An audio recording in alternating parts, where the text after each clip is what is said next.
Hi, welcome back to my channel. നമുക്കിന്ന് ഒരു breakfast റെസിപ്പിയോ അല്ലെങ്കിൽ ഡിന്നർ റെസിപ്പിയോ എന്താ നിങ്ങൾക്ക് ഇഷ്ടമുള്ള പോലെ വിളിക്കാം കേട്ടോ. കാരണം ഞാനിത് ഡിന്നറിനും ബ്രേക്ക്ഫാസ്റ്റിനും ഒക്കെ കഴിക്കാറുണ്ട്. ചിലപ്പോൾ ഉച്ചയ്ക്ക് ലഞ്ചായിട്ടും കഴിക്കാറുണ്ട്. എനിക്ക് അത്രയ്ക്ക് ഫേവറേറ്റ് ആയിട്ടുള്ള ഐറ്റമാണ് പൂരി മസാല. ഭയങ്കര എനിക്ക് തോന്നുന്നു നല്ല ചൂട് പൂരി മസാല കിട്ടിയാൽ ആരായാലും കഴിക്കൂലേ. അപ്പോൾ നമുക്ക് അതിൻ്റെ റെസിപ്പിയിലോട്ട് പോകാം. അതിന് വേണ്ടിയിട്ട് ഞാനിവിടെ ഒരു ഉരുളക്കിഴങ്ങും ക്യാരറ്റും വേവിച്ച് വെച്ചിട്ടുണ്ട്. ഓൾറെഡി കുറച്ച് വെള്ളം ഒഴിച്ച് 2 വിസിൽ ഹൈ ഫ്ലെയിമിൽ 2 വിസിൽ കേട്ടപ്പോൾ തന്നെ അത് വെന്തിട്ടുണ്ട്. അതിനുശേഷം ഞാനൊരു കടായി അടുപ്പത്തോട്ട് വെച്ചതിന് ശേഷം കുറച്ച്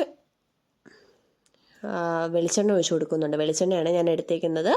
അതിലോട്ട് വെളിച്ചെണ്ണ ചൂടായി വന്നപ്പോൾ കടുക് പൊട്ടിക്കാനായിട്ട് ഇട്ട് കൊടുത്തിട്ടുണ്ട്.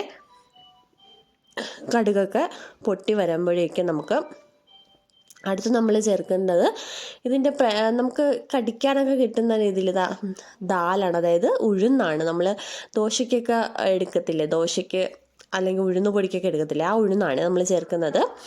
ഉഴുന്നും കൂടെ ചേർത്ത് അതൊന്ന് ബ്രൗൺ കളർ ആവുന്നവരെ ഒന്ന് വെയിറ്റ് ചെയ്യണം കേട്ടോ. നമ്മൾ ഹൈ ഫ്ലെയിമിൽ തന്നെയാണ് വെച്ചിരിക്കുന്നത് കേട്ടോ ഈ തീ വന്നിട്ട്. അപ്പോൾ അതൊന്ന് ബ്രൗൺ കളറായി വരുമ്പോഴേക്കും നമുക്ക് വറ്റൽ മുളക് ഇട്ട് കൊടുക്കാം കേട്ടോ. വറ്റൽ മുളക് ഞാനിവിടെ പിരിയമുളകാണ് എടുത്തേക്കുന്നത്, അത് ഇട്ട് കൊടുക്കാം. അതിനുശേഷം അതിൻ്റെ കൂട്ടത്തിൽ കുറച്ച് കറി ലീവ്സും കൂടി ഇട്ട് കൊടുക്കാം. ഇട്ട് കൊടുത്തതിന് ശേഷം അതൊന്ന് ഇളക്കിയതിന് ശേഷം നമുക്ക് കുറച്ച് ഇഞ്ചി ഞാൻ ചെറുതായിട്ട് കട്ട് ചെയ്ത് വെച്ചിട്ടുണ്ടേ, അതൊന്ന് ഇട്ട് കൊടുക്കാവേ. അതൊന്ന് ചേർത്ത് നന്നായിട്ടൊന്ന് മൂപ്പിച്ചെടുക്കുക. അതിനുശേഷം നമുക്ക് ഞാൻ ഒരു പച്ചമുളക് എടുത്ത് 4ആയിട്ട് കട്ട് ചെയ്ത് വെച്ചിട്ടുണ്ട്. നടുവേലും നടുക്കൂടെയും 4ആയിട്ട് കട്ട് ചെയ്ത് വെച്ചിട്ടുണ്ട്. അപ്പോൾ അതും കൂടെ ഒന്ന് ഇട്ട് കൊടുക്കുക. ഇട്ട് കൊടുത്തൊന്ന് നന്നായിട്ടൊന്ന് വരട്ടിയെടുക്കുക. ജസ്റ്റ് ഒന്ന് പച്ചമണം മാറിയാൽ മതി. അതിനുശേഷം നമുക്ക് ചെറുതായിട്ടല്ല നീളത്തിൽ കട്ട് ചെയ്ത് വെച്ചേക്കുന്ന സവാള ചേർത്ത് കൊടുക്കുക. ഞാൻ ഹാഫ് സ്ലൈസസ് ആയിട്ടാണ് കട്ട് ചെയ്തത് കേട്ടോ. സവാള 2ആയിട്ട് കട്ട് ചെയ്തതിന് ശേഷം അതിനെ ഹാഫ് ആക്കിയിട്ട് കട്ട് ചെയ്തേക്കുന്നതാണ്. അതിലോട്ട് നമുക്ക് ആസ് യൂഷ്വൽ ചെയ്യുന്ന പോലെ നമുക്ക് ഉപ്പും കൂടി ചേർത്ത് കൊടുക്കാം, പെട്ടെന്ന് വഴണ്ട് കിട്ടാനായിട്ട്. അങ്ങനെ പെട്ടെന്ന് വഴട്ടിയെടുക്കുക. അതാ കണ്ടോ, ജസ്റ്റ് ഒന്ന് കളറൊക്കെ മാറി വന്നിട്ടുണ്ടേ. അതിലോട്ട് നമുക്ക് ഇനി അടുത്ത് ചേർക്കേണ്ടത് നമ്മൾ വേവിച്ച് വെച്ചിരിക്കുന്ന പൊട്ടറ്റോയും ക്യാരറ്റും ആണേ. അപ്പോൾ നമുക്ക് പൊട്ടറ്റോയും ക്യാരറ്റും അതിലോട്ട് ചേർത്ത് കൊടുക്കാം. ചേർത്ത് കൊടുത്ത് നന്നായിട്ടൊന്ന് ഇളക്കി കൊടുക്കുക. നമുക്ക് ആദ്യം ഇത് രണ്ടും, അതായത് ഈ ഓണിയനും പൊട്ടറ്റോയും ക്യാരറ്റും ഒന്നും ചേരാത്ത പോലെ തോന്നും. അതൊന്നും പ്രശ്നമില്ല കേട്ടോ, നമുക്കതൊക്കെ ചേർത്തെടുക്കാം. അതായത് നമുക്കതിലോട്ട് നമുക്ക് കുറച്ച് മഞ്ഞൾപ്പൊടിയും കുറച്ച് ഗരം മസാലയും, ഈ 2 പൊടികൾ മാത്രമേ നമ്മൾ ഇതിൽ ചേർക്കുന്നുള്ളൂ കേട്ടോ. മഞ്ഞൾപ്പൊടിയും ഗരം മസാലയും കൂടി ചേർത്ത് നന്നായിട്ടൊന്ന് ഇളക്കി കൊടുക്കുക. ഇളക്കി കൊടുക്കുമ്പോൾ നമുക്ക് ഈ കുറച്ച് ഒന്ന് പൊട്ടറ്റോ 2-3 ഒരു 4-5 പീസ് തന്നെ നമുക്കൊന്ന് ഉടച്ചു കൊടുക്കാം കേട്ടോ പൊട്ടറ്റോ. കാരണം ആ ഒരു കൊഴുപ്പ് കിട്ടാൻ വേണ്ടിയിട്ടാണ് ഞാൻ അങ്ങനെ ചെയ്യുന്നത്. അതിനുശേഷം നമുക്ക് അതൊന്ന് തിളച്ച് വരുമ്പോഴേക്കും നമുക്ക് ഒരു കപ്പിൽ കുറച്ച് കോൺഫ്ലോർ എടുത്തതിന് ശേഷം കുറച്ച് വെള്ളം, നോർമൽ വാട്ടർ തന്നെയാണ്, വെള്ളം കൂടി എടുത്ത് ഒന്ന് മിക്സ് ചെയ്ത് അതിലോട്ടൊന്ന് ചേർത്ത് കൊടുക്കുക കേട്ടോ. കാരണം കോൺഫ്ലോർ കൂടി ചേർക്കുമ്പോൾ നന്നായിട്ടൊരു കൊഴുപ്പ് കിട്ടും കറിക്ക്. ഞാൻ കണ്ടോ നന്നായിട്ട് തിളച്ചിട്ടുണ്ട് കറി. ഇവിടെ ഞാൻ എക്സ്ട്രാ വെള്ളം ഒന്നും ഒഴിച്ചു കൊടുത്തിട്ടില്ലായിരുന്നു കേട്ടോ. ആ കുക്കറിലുള്ള അതേ വെള്ളമാണ് ഒഴിച്ചു കൊടുത്തത്. അപ്പോൾ അതും കൂടി ചേർത്ത് ഒന്ന് നന്നായിട്ട്, ഇത് ചേർത്ത ഉടനെ പെട്ടെന്ന് കട്ടിയായിപ്പോൾ, പക്ഷേ തീ കുറച്ച് വെച്ച് കുറച്ച് നേരം വേവിക്കണം കേട്ടോ. ഒരു 5 മിനിറ്റ് ഒന്ന് ലോ ഫ്ലെയിമിൽ വേവിക്കണം. വേവിച്ചതിന് ശേഷം ഒന്ന് അടച്ചു വയ്ക്കുക. വേവിച്ചതിന് ശേഷം അടച്ചു വയ്ക്കുക എന്നല്ല, സോറി, അതായത് വേവിക്കാനായിട്ട് ഒന്ന് അടച്ചു വെച്ച് വേവിക്കുക. ഓക്കെ. അതിനുശേഷം നല്ല കട്ടിയായിട്ട് നല്ല കുറുകി വന്നിട്ടുണ്ട്. അതിലോട്ട് ഞാൻ കുറച്ച് മല്ലിയിലയും കൂടി ചേർത്ത് കൊടുക്കുന്നുണ്ട്. നമ്മുടെ കറി റെഡി ആയിട്ടുണ്ട്. എത്ര പെട്ടെന്നല്ല റെഡിയാക്കുന്നത്, പെട്ടെന്ന് റെഡിയാവും കേട്ടോ, വലിയ താമസമൊന്നുമില്ല.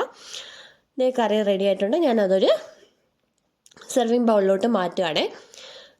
ഞാൻ സെർവിങ് ബൗളിലോട്ട് മാറ്റിയിട്ടുണ്ട്. കറി അവിടെ ഇരിക്കട്ടെ, നമുക്ക് അടച്ചു വെച്ചേക്കാം. നമുക്ക് അടുത്ത പരിപാടിയിലോട്ട് പോവാം. അപ്പോൾ നെക്സ്റ്റായിട്ട് നമ്മൾ എന്താ ചെയ്യുക, ഓഫ് കോഴ്സ് പൂരി ഉണ്ടാക്കണം. പൂരി ഉണ്ടാക്കാനായിട്ട് ഞാനൊരു പാത്രം വെച്ചിട്ടുണ്ട്. അതിലോട്ട് നമുക്ക് കുറച്ച് ഗോതമ്പ് പൊടി ചേർത്ത് കൊടുക്കാം. ഗോതമ്പ് പൊടി ചിലർ ഗോതമ്പ് പൊടി മൈദയും കൂടി മിക്സായി ചേർക്കും കേട്ടോ. ഞാനിവിടെ സാധാരണ ഗോതമ്പ് പൊടി മാത്രമാണ് ചേർത്തേക്കുന്നത്. അതിലോട്ട് ആവശ്യത്തിന് ഉപ്പും കൂടി ചേർത്ത് കൊടുക്കുക. നമ്മുടെ ആവശ്യത്തിന് ഉപ്പും കൂടി ചേർത്ത് കൊടുത്തതിന് ശേഷം ചൂടുവെള്ളം ചേർത്ത് കൊടുക്കണം കേട്ടോ. മൈൽഡായിട്ട് ചെറുതായിട്ട് ചൂടാക്കിയാൽ മതി, പക്ഷേ എൻ്റെ വെള്ളം ഇത്തിരി കൂടുതൽ ചൂടായിപ്പോയി, അതാണ് ഈ കൈ ആദ്യം വലിച്ചത്. ഓക്കെ, നന്നായിട്ട് ചൂടാക്കി നന്നായിട്ടൊന്ന് കുഴച്ചെടുക്കുക. ചപ്പാത്തിക്ക് നമ്മൾ സാധാരണ കുഴയ്ക്കുന്ന പോലെ കുഴയ്ക്കുക.